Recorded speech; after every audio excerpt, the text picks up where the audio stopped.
Olá, sejam todos bem-vindos ao nosso estudo de doutrina das quartas-feiras, hoje, 13 de outubro de 2021. Daremos continuidade ao nosso estudo sobre predestinação. E o capítulo de hoje é o segundo capítulo, que tem por título Os Decretos de Deus. Deus decretou tudo o que acontece? Ele é tão soberano assim? Nós veremos então esse assunto. Falamos do segundo capítulo porque, como dissemos na semana passada, na introdução, estamos utilizando o livro-texto, como livro-texto, o livro do reverendo Samuel Falcão, que tem esse título, Predestinação ou Eleitos em Cristo. E o capítulo segundo trata justamente do tema Os Decretos de Deus. Será que realmente Deus decretou tudo o que acontece?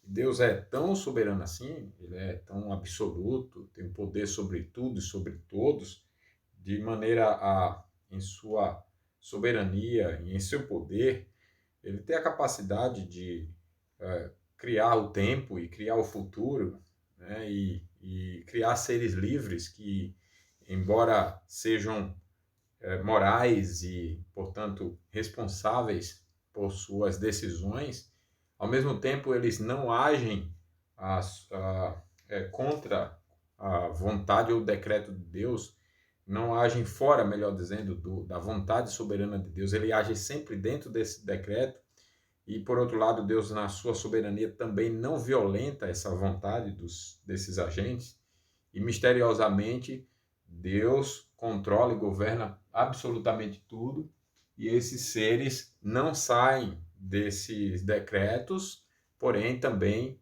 não são violentados, as suas vontades não são violentadas. Deus é realmente tão soberano assim?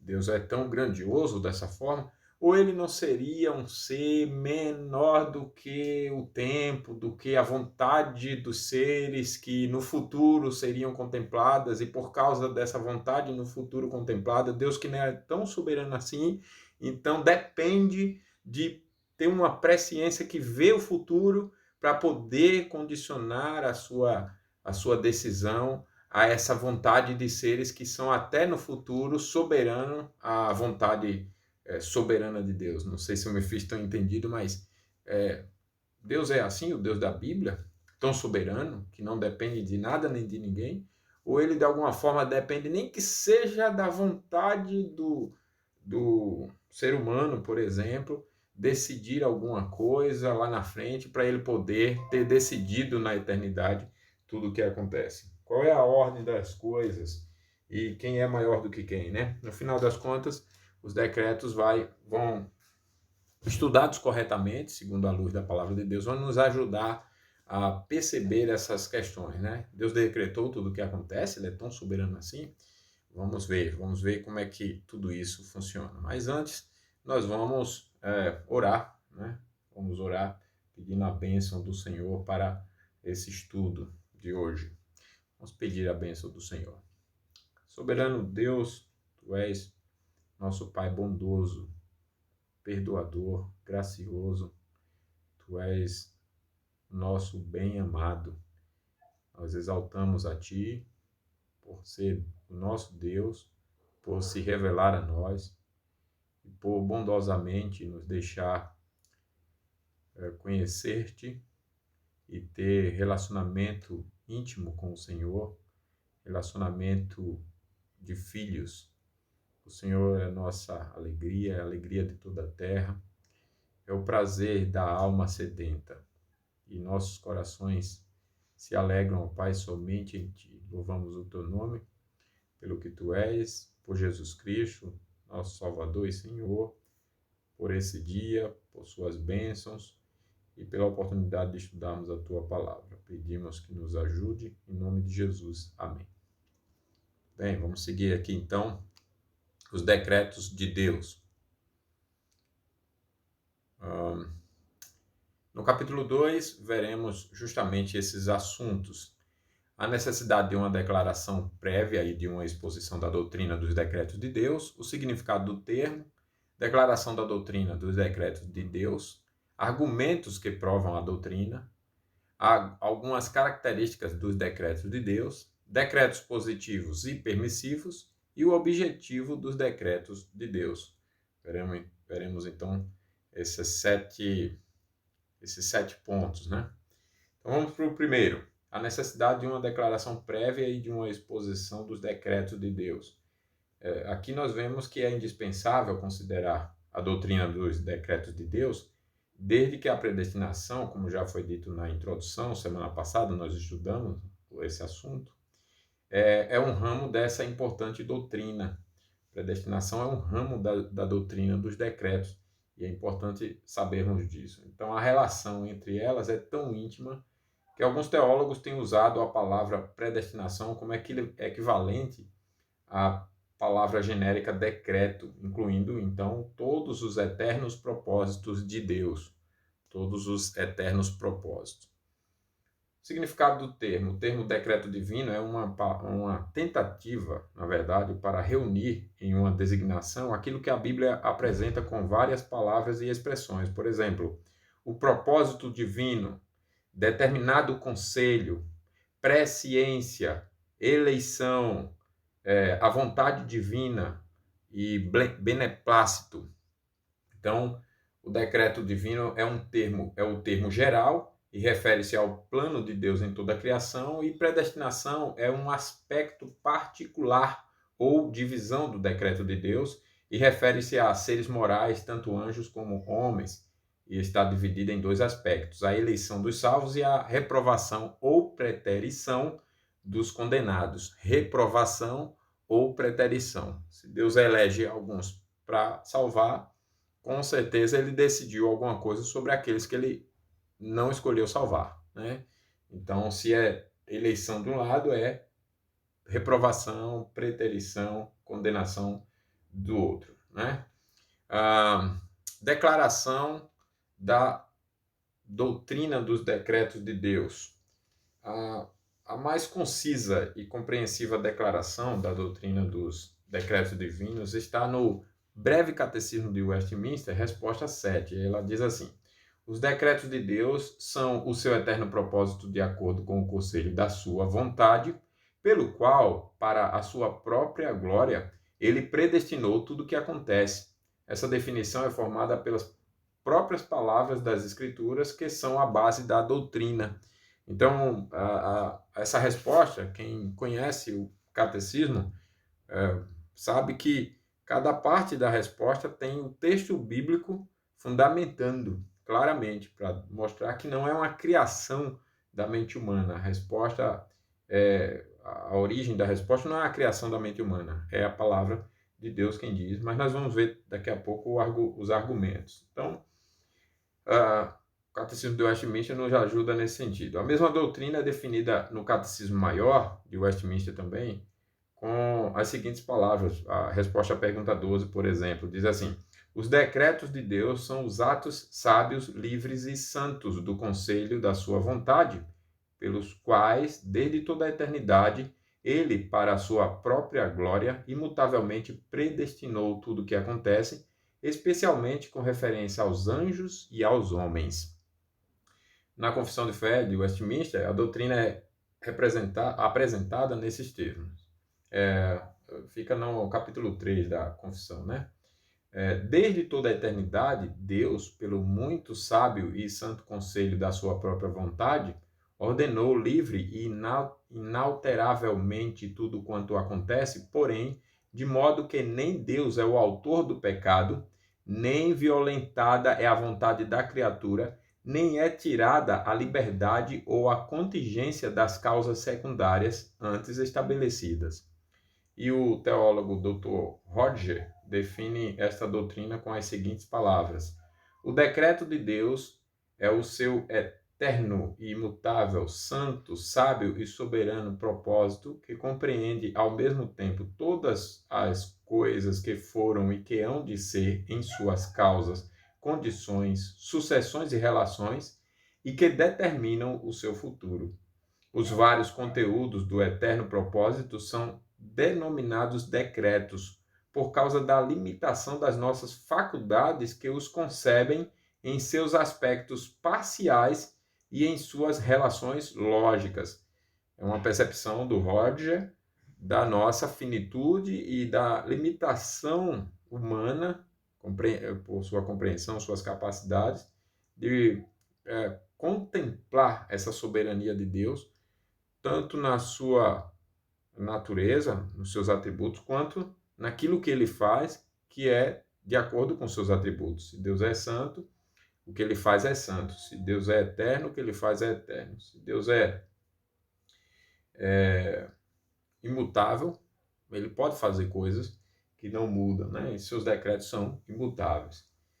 Isto é suficiente para a declaração da doutrina, todos esses argumentos que vimos aqui, do breve catecismo, o catecismo maior, a confissão de fé e o Roger, mas consideraremos agora argumentos que provam a sua veracidade, e por isso nós vamos entrar nessa questão aí, 4 argumentos que provam a sua veracidade, e veremos os argumentos, inclusive, da Bíblia. Isso aqui é importante, irmãos, a gente verificar, porque todos esses argumentos partem, ou devem partir, né, com toda a doutrina correta, devem partir dos argumentos da Bíblia. Mas veja só, a gente tem que ter um cuidado nesse ponto para perceber também o seguinte: às vezes as doutrinas são criadas e depois são colocadas na Bíblia e depois são dito que os argumentos são da Bíblia. A pessoa primeiro cria a doutrina, não só uma pessoa, às vezes é um pensamento desenvolvido por séculos, mas foi criado pela mente humana, depois foi procurado na Bíblia textos isolados do contexto, que não se combinam com toda a harmonia bíblica, mas que confundem muito bem e impede o conhecimento correto das pessoas, e aí são ditos depois, estudados, como se fossem partindo da Bíblia para a compreensão, e não é, né? Quando você vai estudar, então, os argumentos da Bíblia, tem uma maneira fiel de fazer isso e ver essa harmonia bíblica. E vai ser o primeiro argumento que nós vamos utilizar, o argumento da Bíblia. Para aqueles que creem na Bíblia, como a revelação de Deus para a humanidade, a prova suprema, o argumento por excelência em favor de qualquer doutrina é aquele que é, então, derivado das Escrituras, da palavra de Deus, de maneira fiel, corretamente estudada, né? Assim, então, começaremos com esta espécie de prova. E eu digo isso porque, vez por outra, a gente ouve alguém dizer: olha, eu vi em toda a Bíblia e a Bíblia condena a predestinação, e chegam até a dizer que predestinação é uma doutrina do diabo e tudo mais, que não está na Bíblia, e você observa o quanto a cegueira e a falta de humildade está ali dominando os argumentos. A pessoa parece que se deu conta de que realmente a salvação não tem nada a ver com o ser humano, é tudo soberania de Deus. Se Deus não decidir se revelar, se Deus não decidir criar o homem, se Deus não decidir criar o futuro, se Deus não decidir, nada acontece, nada do que foi feito se fez sem ele, né? Como dissemos semana passada, nas palavras de Jó: bem sei que tudo podes e nenhum dos seus planos pode ser frustrado. E a pessoa parece que se deu conta disso, mas o orgulho fica ferido e a pessoa não quer aceitar com humildade que ela não tem participação nenhuma nessa eleição, é Deus quem escolhe, o ser humano não tem nenhuma participação, não é ativo nisso, é Deus que é 100% ativo. E então vem as maneiras de rebater os argumentos de forma injusta. Então é importante observar que existe uma maneira correta de ver os argumentos que são da Bíblia. Nós vamos ver aqui algumas passagens na Bíblia que ensinam a doutrina dos decretos de Deus. Esta doutrina, então, constitui, na realidade, uma das tônicas gerais dos ensinos bíblicos. O Dr. Benjamin Warfield fez a seguinte declaração acerca desse fato: não é dizer demais que ela, a doutrina da predestinação e, por conseguinte, os decretos de Deus, é fundamental para a consciência religiosa de todos os escritores da Bíblia, e assim envolve todas as suas concepções religiosas, que, se fossem erradicadas, toda a apresentação bíblica seria transformada. Isto é verdade tanto com respeito ao Velho e ao Novo, como ao Novo Testamento, como poderá ser suficientemente manifesto se prestarmos atenção à natureza e às implicações dos elementos formativos do sistema do Velho Testamento, bem como as suas doutrinas de Deus, da providência, da fé e do reino de Deus. Então, o que segue, esse aqui foi a declaração do Dr. Benjamin Warfield, né? E agora a gente segue com o estudo. E o que segue, então, é uma série de passagens bíblicas que ensinam essa doutrina. Vamos ver algumas?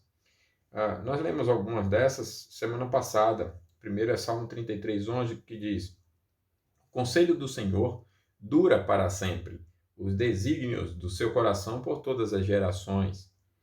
Segundo o texto, este é o desígnio que se formou concernente a toda a terra, e esta é a mão que está estendida sobre todas as nações. Porque o Senhor dos exércitos o determinou. Quem, pois, o invalidará? A tua mão está estendida. Quem, pois, a fará voltar atrás? Isaías 14, 26 e 27. Um outro texto: lembrai-vos das coisas passadas da antiguidade, que sou Deus e não há outro. Eu sou Deus e não há outro semelhante a mim, que desde o princípio anuncio o que há de acontecer, e desde a antiguidade as coisas que ainda não sucederam, que digo: o meu conselho permanecerá de pé, farei toda a minha vontade. Isaías 46, 9 e 10.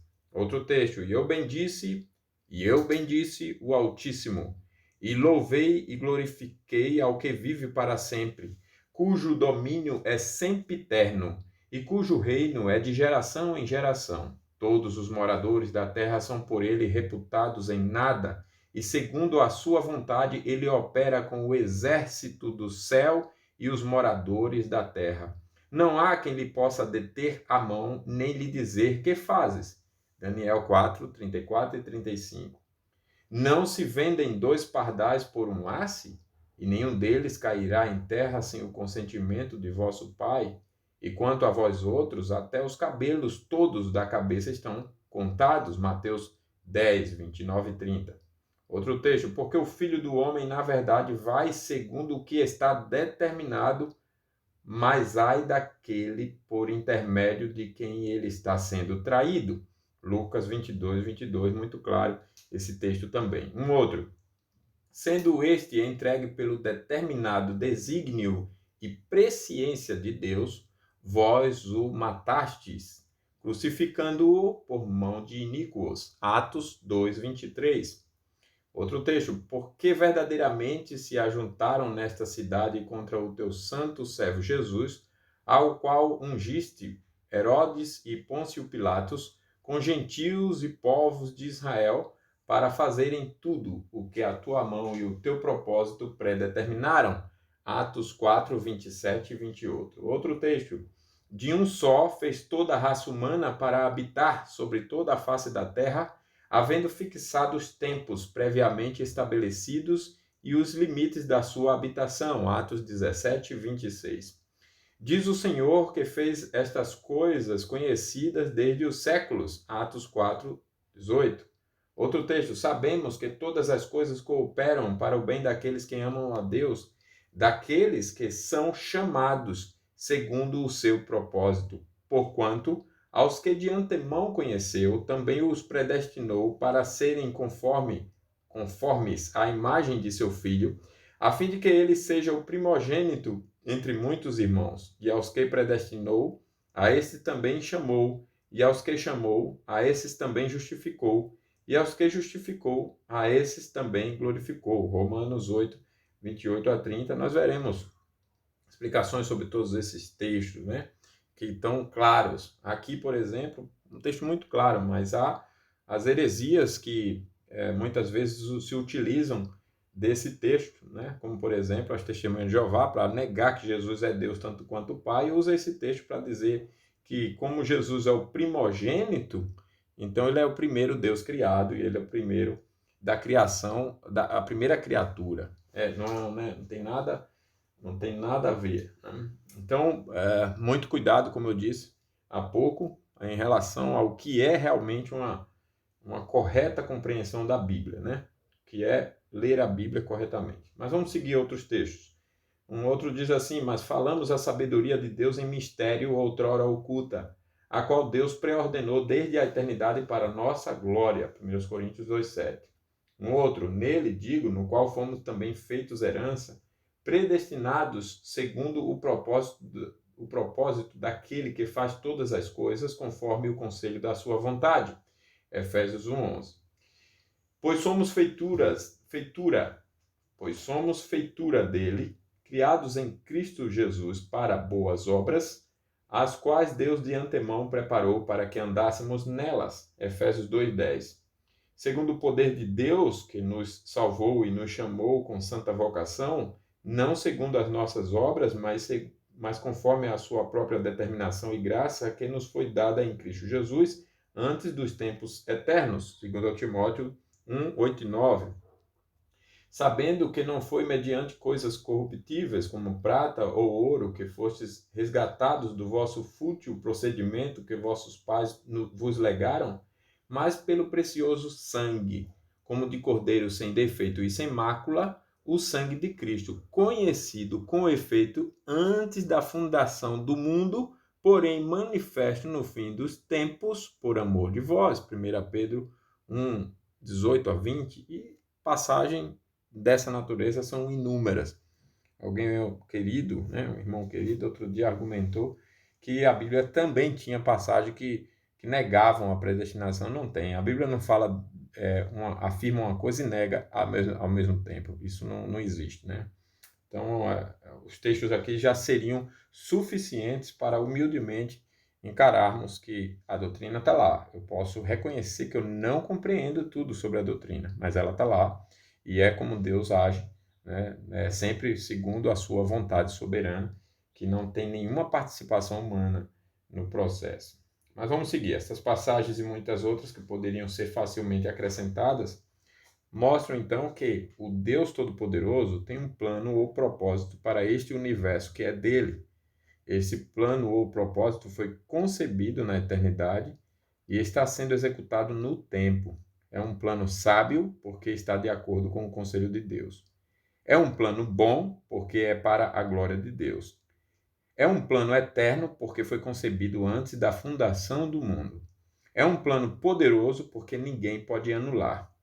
É um plano suficientemente grande para abarcar todo o universo, suficientemente minucioso para se interessar com os mínimos detalhes e atualizando-se com inevitável certeza em cada acontecimento que sucede. Quem disse isso foi o Dr. Warfield. Então, esse é o argumento da Bíblia. Nós temos também o argumento da sabedoria divina.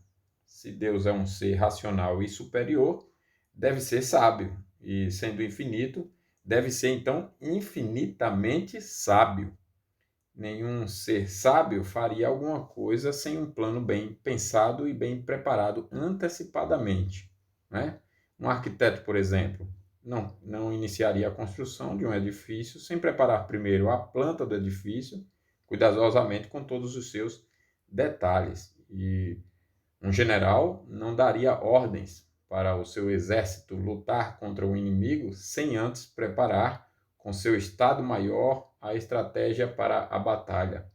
Jesus mesmo indicou a sabedoria e a necessidade de fazer plano com antecedência quando disse: pois qual de vós, pretendendo construir uma torre, não se assenta primeiro para calcular a despesa e verificar se tem os meios para concluir? Ou qual é o rei que, indo para combater outro rei, não se assenta primeiro para calcular se com 10.000 homens poderá enfrentar o que vem contra ele com 20.000? Está lá em Lucas 14, 28 a 31. Nenhuma dedução a respeito de Deus pode ser mais desonrosa e enganosa do que a suposição de que ele não é soberano sobre as suas obras, ou que ele está agindo de acordo com um plano que articula a ordem de sua inteligência infinita. Olha só. Então, o plano é quem articula a ordem de sua inteligência infinita. A mente humana poderia imaginar uma situação em que nada tivesse ainda sido criado, quando Deus tinha diante dele uma infinita variedade de planos possíveis para escolher, e que finalmente escolheria o melhor plano divisado pela infinita sabedoria, consumado pelo infinito poder, e que seria a suprema satisfação para seu infinito amor. Um Deus existente por si próprio, independente, perfeito, imutável, existindo sozinho desde toda a eternidade, começou a criar o universo físico e moral no vácuo absoluto. Impulsionado a fazer isso, partindo de certos motivos para atingir determinados fins e de acordo com ideias e planos totalmente emanados de seu interior e de sua iniciativa. Se Deus governa o universo, ele deve também, como um ser inteligente, governá-lo de acordo com um plano. E esse deve ser perfeito em extensão, alcance e detalhes. Se ele tem um plano agora, deve ter tido o mesmo plano imutável desde o princípio. Decreto de Deus, por conseguinte, é o ato de uma pessoa infinita, absoluta, eterna, imutável e soberana, compreendendo um plano que abrange todas as suas obras, de todas as espécies, grandes e pequenas, desde o começo da criação até a infindável eternidade. Por esta razão, ele deve ser incompreensível e não pode ser condicionado por algo exterior a Deus, pois já estava acabado antes que existisse qualquer coisa exterior a ele, e por isso abrange e determina todas essas supostas coisas exteriores e todas as condições delas para sempre. Um universo sem decreto seria tão irracional e espantoso como um trem viajando na escuridão da noite, sem farol e sem maquinista, e sem nenhuma certeza de que a qualquer momento poderia precipitar-se no abismo. Apesar, então, de algumas pessoas se oporem teoricamente à predestinação, todos nós, em nossa vida diária, seguimos praticamente a predestinação. O nosso maior e mais importante empreendimento teve um plano feito por nós, de outro modo, nossa obra terminaria em fracasso. Uma pessoa seria considerada mentalmente perturbada se resolvesse construir um navio ou uma estrada de ferro, ou governar uma nação sem um plano. Foi-nos contado que antes de Napoleão começar a invasão da Rússia, tinha feito um plano bem elaborado em seus detalhes, mostrando que linha de marcha cada divisão de seu exército deveria seguir, onde devia estar em determinado tempo, que equipamento e provisão devia ter e etc. Tudo o que faltou no plano foi devido às limitações da sabedoria e do poder do homem. Tivesse Napoleão uma previsão perfeita e um controle absoluto dos acontecimentos, seu plano, ou como nós poderíamos dizer, sua predestinação, teria se estendido a cada soldado que executou aquela marcha. É Deus menos sábio do que Napoleão? Com certeza não. O homem foi feito à imagem de Deus. Isso significa que o homem é uma espécie de miniatura de Deus. O que o homem é e tem em uma escala limitada, Deus é e tem em uma escala absolutamente infinita. Absoluta e infinita, melhor dizendo, exceto o pecado, que é alguma coisa que o homem adquiriu depois de ser criado por Deus. A inteligência é um dos atributos do homem, por conseguinte, Deus deve ser infinitamente inteligente e sábio. Como nós temos visto, uma das grandes expressões da inteligência e da sabedoria do homem é que ele, em tudo o que faz, prepara um plano e o segue. A conclusão lógica, portanto, é que Deus, sendo infinitamente inteligente e sábio, deve ter um plano perfeito e compreensivo para toda a sua criação. E esse plano que nós chamamos decretos de Deus, e é esse plano que nós chamamos decretos de Deus. Porque é o seguinte, a sabedoria de Deus provê os decretos divinos. Muito bem. Nós temos também, por fim, para hoje, o argumento da soberania de Deus. Nós vamos encerrar com esse argumento da soberania. Nós vimos o da sabedoria. Já vimos o da Bíblia, o da sabedoria divina, veremos o da soberania, e semana que vem veremos presciência, providência e profecia e história. Então vamos ver a soberania. O dicionário define a palavra soberano como o que possui suprema autoridade, que exerce ou possui suprema ou original jurisdição de poderes, que não está sujeito a nada. Isso é soberania. A palavra vem do latim super, acima, e significa literalmente um que está acima dos outros. E Deus está acima de cada coisa e de cada criatura. Ele é soberano. Na verdade, ele é o único que pode ser chamado de fato de soberano. Uma boa definição de soberania de Deus é a seguinte: soberania de Deus é seu poder e direito de domínio sobre todas as suas criaturas para dispô-las e determiná-las como lhe parece melhor. Este atributo é evidentemente demonstrado no sistema da criação, providência e graça. Pode ser considerado como absoluto, universal e eterno. Soberano é sinônimo de rei, monarca, potentado e imperador. Reconhecer a soberania de Deus é, por conseguinte, reconhecer sua realeza. A mais alta concepção que o homem pode ter da autoridade está incorporada na pessoa de um rei. Esta é a concepção bíblica de Deus. Diz o texto em 1 Crônicas 29, 11 e 12 assim: Tua, Senhor, é a grandeza, o poder, a honra, a vitória e a majestade. Porque teu é tudo quanto há nos céus e na terra. Teu, Senhor, é o reino, e tu te exaltaste por chefe sobre todos. Riquezas e glória vêm de ti. Tu dominas sobre tudo. Na tua mão há força e poder. Contigo está o engrandecer e a tudo dá força. Outra passagem em Apocalipse 19, verso 6.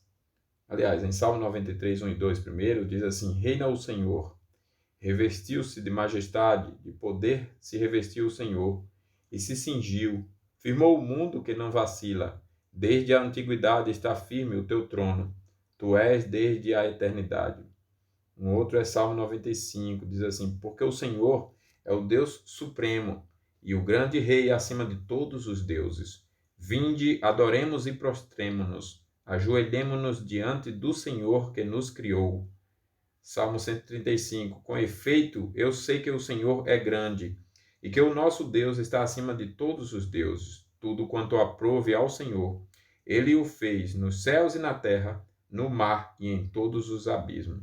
E agora sim, Apocalipse 19, 6.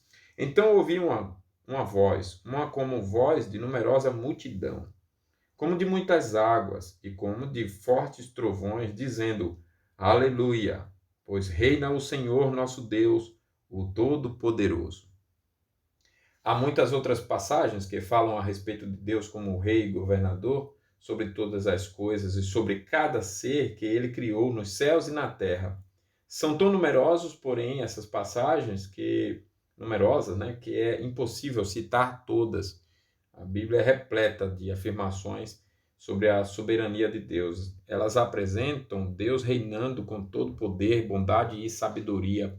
Elas falam dele assentado sobre um alto e sublime trono como o Rei dos Reis. Cada criatura no universo tem que se curvar diante dele. Até Satanás e os demônios têm que reconhecer sua soberania. Satanás não podia fazer qualquer coisa contra Jó sem a permissão de Deus. Reconhecendo Cristo como Deus, os demônios admitiam a possibilidade de serem atormentados por ele antes do tempo e de serem por ele mandados imediatamente para o abismo. E eles não podiam entrar nos porcos sem a permissão de Jesus. Criação implica soberania. Qualquer que acredita em Deus como Criador não pode negar sua soberania sobre tudo o que ele faz ou que ele fez. Isto é observado na vida diária. Ninguém jamais teve a oportunidade de dizer que ia existir antes de existir. A existência lhe foi dada sem que fosse pedido o seu consentimento. Uma mão soberana o introduziu na existência colocou-o dentro de um torvelinho de experiências sem possibilidade para interrupção e descanso, e fez isso sem perguntar se ele queria ou não. Nenhum homem jamais escolheu a data e o lugar do seu nascimento ou sua nacionalidade. Seria necessária na época se nasceria, melhor dizendo, na época antediluviana ou no século XX ou no século XXI. Se nasceria na China ou na América, se seria esquimal ou americano. Nada é mais evidente para o homem racional do que o fato de existir uma soberania dirigindo sua vida. Na grande expansão da eternidade que se estende antes de Gênesis 1:1, o universo não tinha nascido e a criação existia somente na mente do Criador. Em sua soberana majestade, Deus existia sozinho. Sozinho como um ser, né? Mas o Pai, o Filho e o Espírito Santo. E ele fazia, na época, o mesmo que faz hoje, o que fará para sempre. Ele é autossuficiente em si mesmo, autossatisfeito em si mesmo. Não precisa de nada nem de ninguém para ser Deus. Não é mais Deus porque criou as coisas, nem era menos Deus quando não havia criado. Então ele está plenamente satisfeito em si e é exatamente o mesmo Deus que sempre foi e sempre será.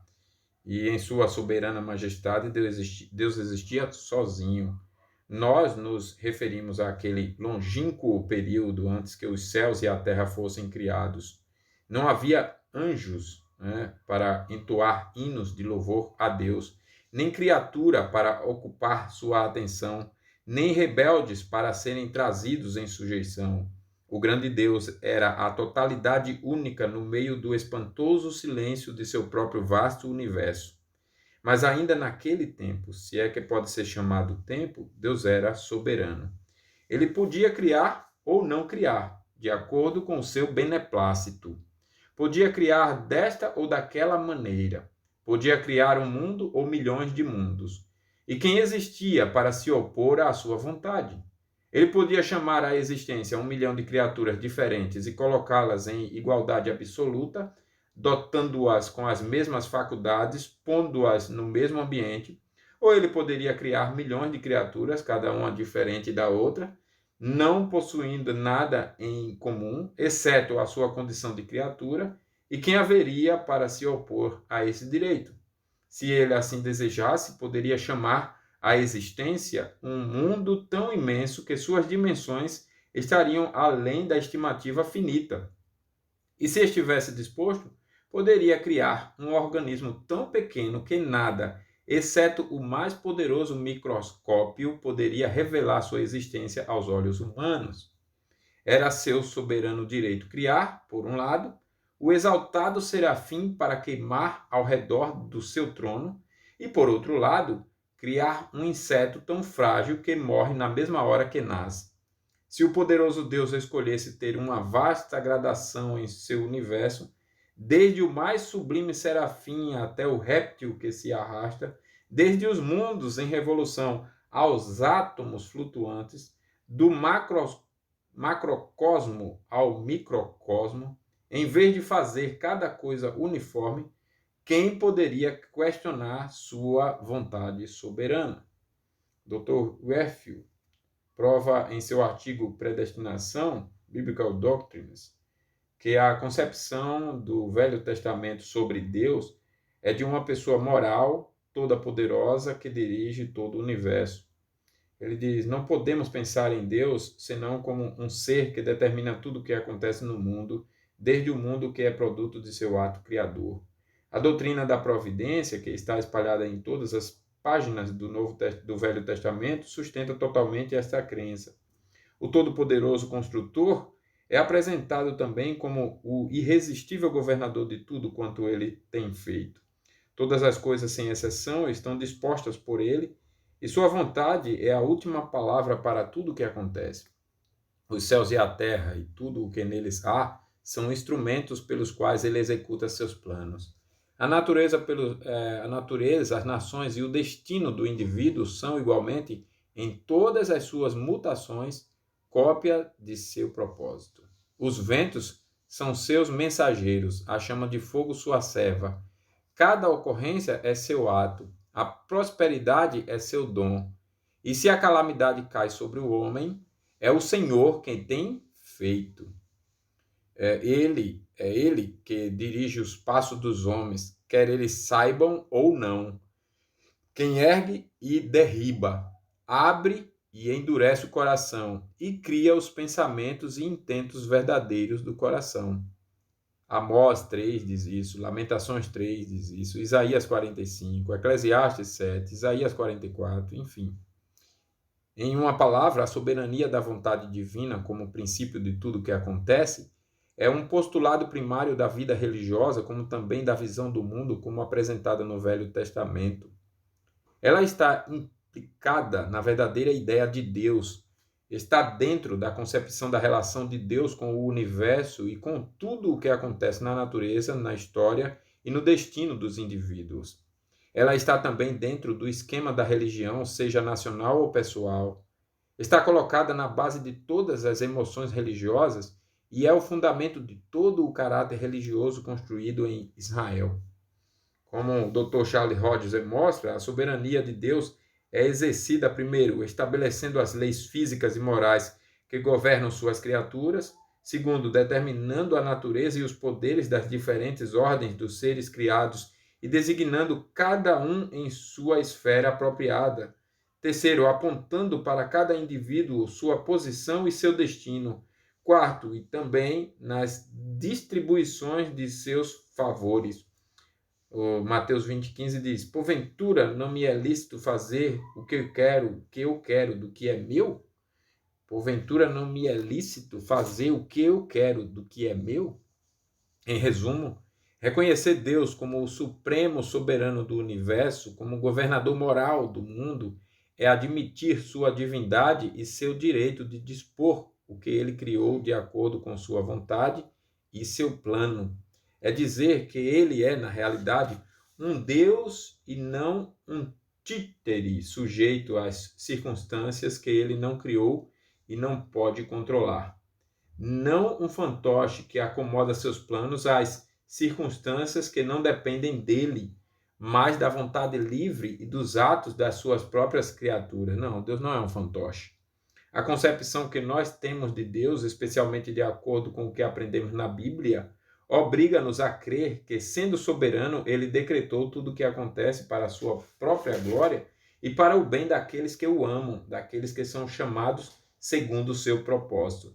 Ele nunca é derrotado, ainda quando tudo parece estar contra o que ele planejou, como quando Cristo era rejeitado pelas cidades onde operou a maioria de seus milagres e onde pregou a maioria de seus sermões. Ainda assim, devemos fazer como Cristo fez naquela ocasião, isto é, deu graças a Deus porque tudo aconteceu de acordo com o seu plano.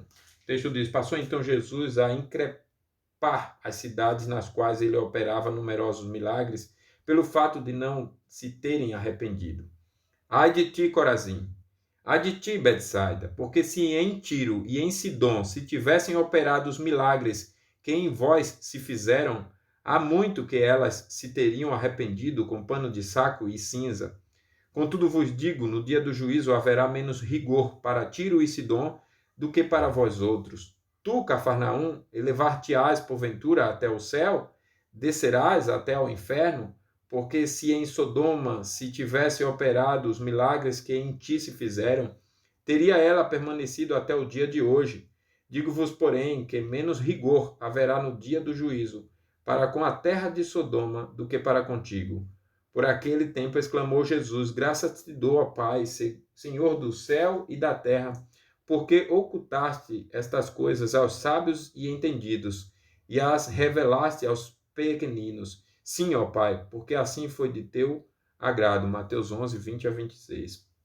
A morte de Cristo parece ser uma grande derrota, no entanto, lemos na Bíblia, em referência a essa aparente frustração, o seguinte: varões israelitas, atendei a estas palavras. Jesus, o Nazareno, varão aprovado por Deus diante de vós, com milagres, prodígios e sinais, os quais o próprio Deus realizou por intermédio dele entre vós, como vós mesmos sabeis, sendo este entregue pelo determinado desígnio e presciência de Deus, vós o matastes, crucificando-o por mãos de iníquos. Atos 2, 23, 22, 23.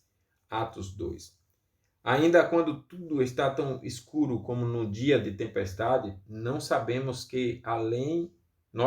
melhor dizendo, que além e acima das nuvens escuras de nossa aflição e perplexidade, o sol da misericórdia e do poder de Deus brilha, e que no fim tudo acontecerá como ele planejou e determinou para sua glória e nossa felicidade. É claro, portanto, que a soberania de Deus pressupõe os seus decretos. Gostaria de concluir esta sessão com as seguintes observações do Dr. Roger. E ele diz: não obstante essa soberania ser universal e absoluta, é soberania de sabedoria, santidade e amor. A autoridade de Deus não é limitada por nada fora dele mesmo, mas é controlada em todas as suas manifestações por suas perfeições infinitas. Esta soberania é a base da paz e da confiança de todo o povo de Deus, de todo o seu povo. Eles se regozijam porque o Senhor Deus onipotente reina, porque nem a necessidade, nem o acaso, nem a loucura dos homens, nem a malícia de Satanás controla a sequência dos atos e os seus resultados finais. Sabedoria infinita, amor e poder pertencem ao nosso Deus, ao nosso grande Deus e Salvador, em cujas mãos estão confiados todos os poderes nos céus e na terra. Que consolo nós lemos aqui, nós estudamos nesse momento, diante até de tantos problemas como a humanidade que temos enfrentado nesses últimos dias. Então, nós vamos estudar as outras questões posteriormente, né? Semana que vem, conforme dissemos. Mas vamos deixar aqui uma aplicação, né? Essas doutrinas resultam na glória de Deus e na humilhação do homem. Estas doutrinas resultam na glória de Deus e na humilhação do homem. Guardem essas palavras. Pelas doutrinas dos decretos e da predestinação de Deus, irmãos, aprendemos que tudo só depende de Deus. Os eleitos não são salvos por serem melhores do que os que não são eleitos, mas unicamente por causa da graça divina. Não fora a graça de Deus, todos estaríamos perdidos, todos nós sabemos disso. O mais das vezes, Deus escolhe as piores pessoas para fazer delas monumentos de sua graça, de sorte que no fim toda a glória seja sua. Quando nos lembramos de que tudo que somos e temos recebemos de Deus, vemos que nenhuma razão nos assiste para vanglória. Spurgeon, que foi um grande pregador inglês, disse: penso que para uma pessoa piedosa, a eleição é a doutrina que mais humilha de quantos há no mundo, por afastar toda a confiança na carne ou todo apoio em qualquer coisa exceto Jesus Cristo. Quantas vezes não nos revestimos de nossa justiça própria e nos enfeitamos com as falsas pérolas e joias de nossas obras e empreendimentos. Começamos a dizer: agora sim serei salvo porque tenho esta e aquela evidência. Em lugar disso, é uma fé simples, desnuda, que salva. Somente essa fé nos une ao Cordeiro, independentemente de obras, embora seja a fé o que produz tais obras. Quantas vezes nos apoiamos em alguma obra que não é do nosso amado e confiamos em algum poder que não é o que vem de Deus, o que vem de cima, o que vem de Cristo? Se quisermos que tal poder seja tirado, consideremos a eleição. Detente, ó minha alma, e considera isto: Deus te amou antes que viesse a existir. Antes que viesses a existir. Amou-te quando estavas morta em delitos e pecados, e enviou seu filho para morrer por ti. Comprou-te com o seu precioso sangue, antes que pudesses balbuciar seu nome. Podes, pois, envaidecer-te com alguma coisa? Podes, pois, envaidecer-te com alguma coisa? Não sei de nada que mais nos humilhe do que esta doutrina da eleição, ele continua. Algumas vezes, procurando entendê-la, tenho me prostrado diante dela. Tenho aberto as asas e, à maneira das águias, tenho alçado o voo na direção do sol. Meus olhos têm se fixado nele. Minhas asas não me têm falhado por certo tempo. Mas ao aproximar-se dele, e só pensando nisto, desde o princípio Deus os escolheu para a salvação, vi-me ofuscado pelo seu fulgor e cambaleante sob a força desse poderoso pensamento. E dessa elevação estoteante abateu-se-me a alma, a dizer prostrada e aniquilada: Senhor, não sou nada, sou menos que nada. Por que escolheste a mim? A mim? Amigos, se vocês querem ficar humildes, estudem a eleição, pois ela os fará assim, sob a influência do Espírito de Deus. Quem se orgulha de sua eleição, esse não foi eleito ou não evidencia ter sido eleito. E quem se humilha por considerá-la, esse pode crer que foi eleito. Tem toda a razão de crer que o foi, visto como um dos mais benditos efeitos da eleição é esse de nos fazer humildes perante Deus. Então, que consideremos a doutrina da eleição, da predestinação e nos humilhemos aos pés do Senhor. Vamos orar encerrando esse momento. Soberano Senhor, Tu és grande, Tu és o único que governa sobre tudo e sobre todos, poderosamente, perfeitamente, e é por isso que podemos confiar na história das nossas vidas, no dia do amanhã, com esperança viva, porque sabemos que, por Tua palavra, de maneira perfeita e santa, o Senhor governa e controla todas as coisas.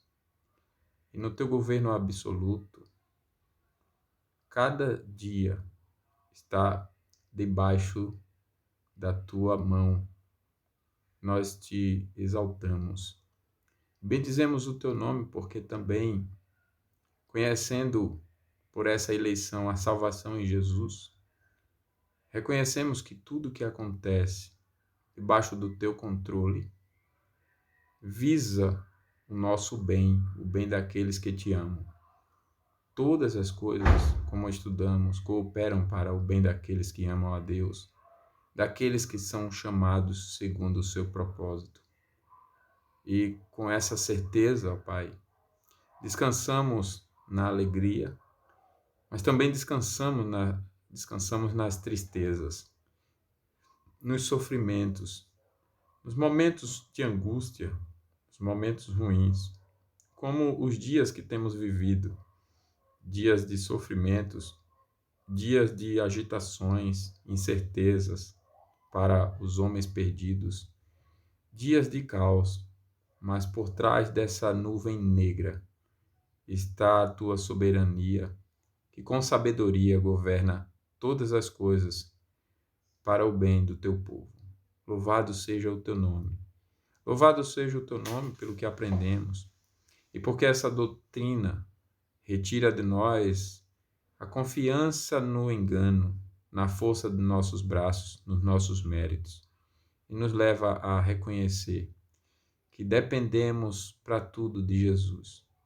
A nossa obediência, a nossa santidade, a nossa fé, a nossa religiosidade jamais será verdadeira se ela não depender completamente da pessoa bendita e maravilhosa do Teu Filho, de sua salvação, de sua justiça, de sua obediência, de sua cruz, de sua graça, que é melhor do que a vida. Louvado seja o Teu nome.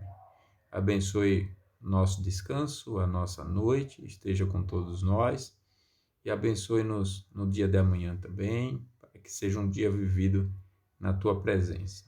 Pedimos também de maneira especial que abençoe, ó Pai, o nosso Brasil, para que tenhamos dias de paz. Tire do poder os homens perversos e maus, que o Senhor possa frustrar os seus planos e sustente aqueles que são justos e levante outros justos, para termos dias de paz.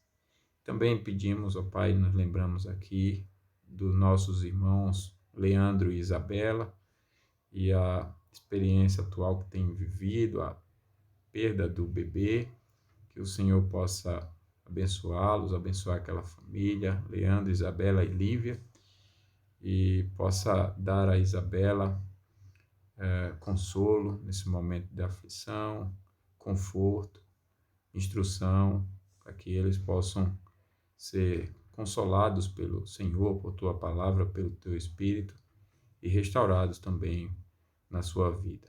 Nós oramos agradecidos em nome de Jesus. Amém. Muito bem, hoje demos uma esticada aí no tempo, mas foi uma alegria, um prazer tê-los conosco. Deus os abençoe.